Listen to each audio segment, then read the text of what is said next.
اپنی ضمیر سے یہ بات پوچھے تو اسے یہ بات نظر آئے گی کہ اس تاریخ کے اندر علی وجہ الارض، زمین کے چہرے کے اوپر اور آسمان کے نیچے، امام علی علیہ السلام سے بڑا کوئی عادل نہیں گزرا۔ امام علی کے سامنے ہم کیا جواب دیں گے؟ امام علی، ہم نے اپنی زندگی میں اس لفظ کو اس لیے استعمال نہیں کیا کہ ہمیں مسجد والوں سے خوف تھا، ہمیں اپنے فرقے کے لوگوں سے خوف تھا، ہمیں اپنے مولویوں اور احبار اور رہبان سے خوف تھا۔ آپ کا کوئی بھی مسلک ہے، کوئی بھی فقہ، کسی بھی فقہ کی آپ پیروی کرتے ہیں، کسی بھی فقہ کو مانیں آپ، کوئی فرق نہیں پڑتا آپ کو، کوئی اس کی کوئی ضرورت ہی نہیں ہے کہ آپ کہیں کہ نہیں بھائی میں اپنا مسلک چینج کر رہا ہوں، میں اپنا فرقہ چینج کر رہا ہوں، میں اپنی پارٹی چینج کر رہا ہوں۔ یہ کوئی سیاست تو نہیں چل رہی ہے۔ بسم اللہ والصلاة والسلام علی رسول اللہ وآلہ وعلا۔ السلام علیکم ورحمۃ اللہ وبرکاتہ۔ اللہم صلی علی محمد وآل محمد وبارک وسلم وصلی علیہ۔ امام علی علیہ السلام کی ذات وہ ہستی ہے کہ جو شخص بھی اپنے ذہن کو ہر طرح کے تعصبات سے پاک کر کے آپ کی سیرت کا مطالعہ کرے گا تو میں آپ کو یہ گارنٹی دیتا ہوں کہ وہ شخص ابھی اس نے امام علی کی سیرت کا مطالعہ ختم نہیں کیا ہوگا کہ وہ آپ کا عاشق بن چکا ہوگا۔ یہ بات میں آپ کے سامنے کسی جذبات کی بنا پر نہیں کہہ رہا ہوں کہ آپ یہ کہیں گے کہ مفتی ہمدرد تو امام علی علیہ السلام کا بہت بڑا عاشق ہے، محبت رکھتا ہے، تو اسی لیے جذباتی بات آج یہ ہمارے سامنے کر رہا ہے۔ نہیں، بلکہ میں یہ بات آپ کو مکمل ضمانت کے ساتھ آپ کے سامنے رکھ رہا ہوں کہ ہر وہ شخص کہ جو ایک باضمیر انسان ہے، خواہ اس کا کوئی بھی مسلک، مذہب، فقہ اور اس کا کوئی بھی عقیدہ کسی بھی جغرافی اور قوم سے تعلق رکھتا ہے، خواہ اس کا کوئی بھی مذہب ہے یا کوئی مذہب ہی نہیں ہے، ہاں اس کا کوئی مذہب ہی کیوں نہ ہو، لیکن اگر وہ شخص ایک قلب سلیم رکھتا ہے، وہ شخص اپنے ذہن سے تعصبات کے ہر قسم کے تعصبات سے دور ہو کر گفتگو کرے اور اپنی ضمیر سے یہ بات پوچھے تو اسے یہ بات نظر آئے گی کہ اس تاریخ کے اندر علی وجہ الارض، زمین کے چہرے کے اوپر اور آسمان کے نیچے، امام علی علیہ السلام سے بڑا کوئی عادل نہیں گزرا۔ وہ اس بات کو تسلیم کرے گا کہ امام علی ہی وہ شخصیت اور وہ ذات ہیں کہ جنہوں نے اپنے دور کے اندر عدل اور انصاف کے ساتھ کام لیا، اور پوری تاریخ انسانی کے اندر ہمیں علی بن ابی طالب جیسا عادل اور منصف انسان نظر نہیں آتا انبیاء کرام کے بعد۔ تو دوستو، آج کی اس ویڈیو میں اس کا میں نے جو عنوان دیا ہے وہ ہے سوری امام علی۔ امام علی علیہ السلام کی بارگاہ میں معذرت۔ آج ہم سب کو، پوری ملت اسلامیہ کو، انفرادی اور اجتماعی طور پر آج ہم نے امام علی کی جانب رجوع کرنا ہے۔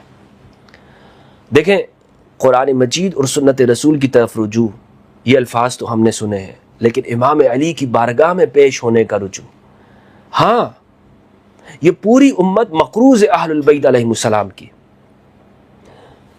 آپ نے یہ لفظ سنا ہوگا حجۃ الوداع کا، حجۃ الوداع۔ مجھے بتائیے، سیرت کے اندر ہم یہ بات پڑھتے ہیں، اس بات کو سنتے ہیں علماء کرام سے بھی کہ رسول اللہ صلی اللہ علیہ وآلہ وسلم نے حجۃ الوداع فرمایا۔ آپ نے اپنی زندگی کے اندر ایک حج کیا جس کو نام یہ دیا حجۃ الوداع، وداعی حج۔ معلوم ہے آپ کو کہ رسول اللہ کے اس حج کو وداع کیوں کہا جاتا ہے؟ اس لیے کہا جاتا ہے کہ اس میں آپ صلی اللہ علیہ وآلہ وسلم نے اس امت سے الوداع کہا ہے۔ اللہ اکبر۔ ختمی مرتبت خاتم النبیین محمد صلی اللہ علیہ وآلہ وسلم نے اس امت کو بتا دیا کہ میں تم سے الوداع کہہ رہا ہوں، اور خم کے مقام پر آپ صلی اللہ علیہ وآلہ وسلم نے علی بن ابی طالب کا ہاتھ بلند کر کے کہا من کنت مولا فہذا علی مولا اللہم والی من والا وعاد من عادا۔ میں ایک جملہ کہنے جا رہا ہوں، اور آج جب میں اس موضوع کے حوالے سے میں نے ارادہ کیا کہ میں گفتگو کروں گا تو میرے قلب اور دماغ میں کچھ جملے مجھے القاء کیے گا کہ جو میں آج آپ کے سامنے پیش کرنا چاہتا ہوں، اور اس موضوع کے حوالے سے اس پر گفتگو کرنے کی وجوہات بھی ہیں کہ آج ہم ایک منادی کریں اور دوبارہ سے اس امت کو ہم بیدار کریں، اور پوری ملت، پوری انسانیت کا بلکہ اگر اجماع اور اتفاق ہو سکتا ہے تو وہ علی بن ابی طالب علیہ السلام کی ولایت پہ ہو سکتا ہے۔ لیکن افسوس کے ساتھ آج میں یہ جملہ آپ کے سامنے کہنے جا رہا ہوں کہ آج اگر امام علی علیہ السلام دوبارہ ہمارے سامنے آ جائے، آج ہم دوبارہ سے اس دور میں اگر چلے جاؤں اور ہمارے سامنے امام علی امیر المؤمنین موجود ہو، تو کیا وہ ہماری یہ حالت دیکھ کر خوش ہوں گے؟ کیا یہ جو رسول اللہ صلی اللہ علیہ وآلہ وسلم نے حجۃ الوداع میں غدیر خم میں صحابہ کرام سے یہ عہد لیا من کنت مولاہ فہذا علی مولا اللہم والی من والا وعاد من عدا. ایک ایک صحابی سے یہ عہد لیا علی کی ولایت کا اقرار کر لو. لیکن ہم نے کیا بنا دیا؟ ہم نے فرقہ وارانہ موشگافیوں کا اور فرقہ وارانہ مناظروں کا موضوع اسے بنا دیا، اور ہم اس پہ بہت خوش ہوتے ہیں اور یہ کہتے ہیں جناب یہ شخص ہے. میں نے تو دیکھیں یہ مناظرہ کر لیا اس موقع کے اوپر، مولا کے 50 معنی آتے ہیں، 40 46 25 26 معنی آتے ہیں. کتنا ہم نے اس حوالے سے گفتگو کی ہے، اور ہم خوش ہوتے ہیں کہ دیکھیں ہم اس پر دوسرے فرقے کے ساتھ دوسرے شخص کے ساتھ مناظرہ کر رہے ہیں، اور لکھتے ہیں سوشل میڈیا پر. آپ دیکھیں فلاں مولوی کے ساتھ یہ، فلاں مولوی کو یہ جواب، فلاں مولوی کا یہ. لیکن افسوس کے ساتھ کیا یہ معذرت کا مقام نہیں ہے؟ کیا امام علی اس سے خوش ہوں گے؟ بلکہ رسول اللہ صلی اللہ علیہ وآلہ وسلم، کیا آپ نے تو صحابہ سے من کنت مولا فہذا علی مولا کا اقرار لیا؟ سب صحابہ نے کہا کہ ہاں ہم آپ کو مولا مانتے، علی ہمارا مولا ہے، علی ہمارا مولا ہے. سب صحابہ نے اقرار کیا. لیکن ہم نے اس لفظ کو استعمال کرتے ہوئے بھی شرماتے ہیں. امام علی کے سامنے ہم کیا جواب دیں گے؟ امام علی ہم نے اپنی زندگی میں اس لفظ کو اس لیے استعمال نہیں کیا کہ ہمیں مسجد والوں سے خوف تھا، ہمیں اپنے فرقے کے لوگوں سے خوف تھا، ہمیں اپنے مولویوں اور احبار اور رہبان سے خوف تھا کہ ہم اس لفظ کو استعمال ہی نہیں کر پا رہے تھے. ہم آپ کو مولا کہتے ہوئے ہمیں شرم آتی تھی. استغفر اللہ العظیم، کیا ہم یہ کہیں گے اے امام ہمیں تو آپ کو ہم مولا کیسے مانتے؟ ہم پر تو ہمارے فرقے کی چھاپ لگ جاتی، کسی اور فرقے کی وہ لوگ کہتے ہیں ہمیں رافضی کہنا شروع ہو جاتے ہیں. یا امام ہم نے آپ کو مولا اس لیے نہیں کہا کہ ہمیں تو لوگ معاشرے کے اندر سوسائٹی میں ہم تنہائیوں کا شکار ہو جاتے ہیں. یا امام ہم نے آپ کو مولا اس لیے نہیں کہا کہ لوگ کہتے ہیں کہ یہ بندہ شیعہ ہے، اس کے تعلقات شیعوں سے ہیں، یہ فلاں ملک کا ایجنٹ ہے، یہ فلاں ہے. کیا ہم یہ بات کہہ سکتے ہیں؟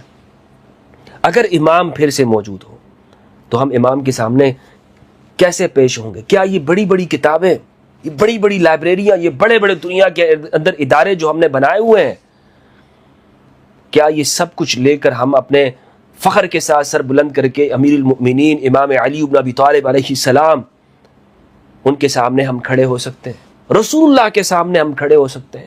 ایک سیکنڈ بھی ہم یہ جرت نہیں کر سکتے کہ ہم جرت کے ساتھ وہاں پہ کھڑے ہو سکیں. کیوں؟ اس لیے آج مجھے کہنے دیجئے، پوری ملت اسلامیہ کو سوری کرنا ہے، معذرت کرنا ہے، معافی مانگنی ہے رسول اللہ کی ذات سے اور امام علی بن ابی طالب علیہ السلام کی ذات سے. یہ ہماری جو حالت بنی ہوئی پوری دنیا میں، ہماری جو حالت ہے کس بنیاد کے اوپر ہے؟ کس لیے ہے؟ کہ ہم نے فرقہ وارانہ موضوعات کو زیر بحث لے آیا.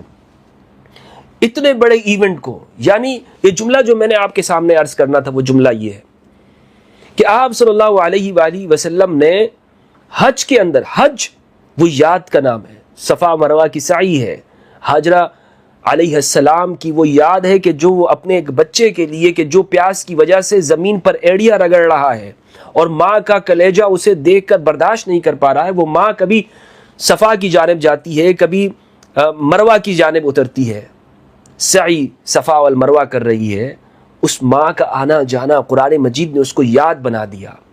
اور آج یہ امت اور رسول اللہ صلی اللہ علیہ وآلہ وسلم نے اس یاد کے اوپر عمل کیا. وَذَكِّرْهُمْ بِأَيَّامِ اللَّهِ، انہیں اللہ کے ایام کے ساتھ نصیحت کیجئے، یاد دلائیے ان کو، یاد دلائیے انہیں کہ ایک بچہ جب وہ اپنی ایڑیاں رگڑ رہا تھا تو اس سے زمزم ایک چشمہ زمین سے ابل پڑا، اور رمی جمرات اور دیگر قربانی اور سر کا منڈوانا یہ سب یاد ہی تو ہے.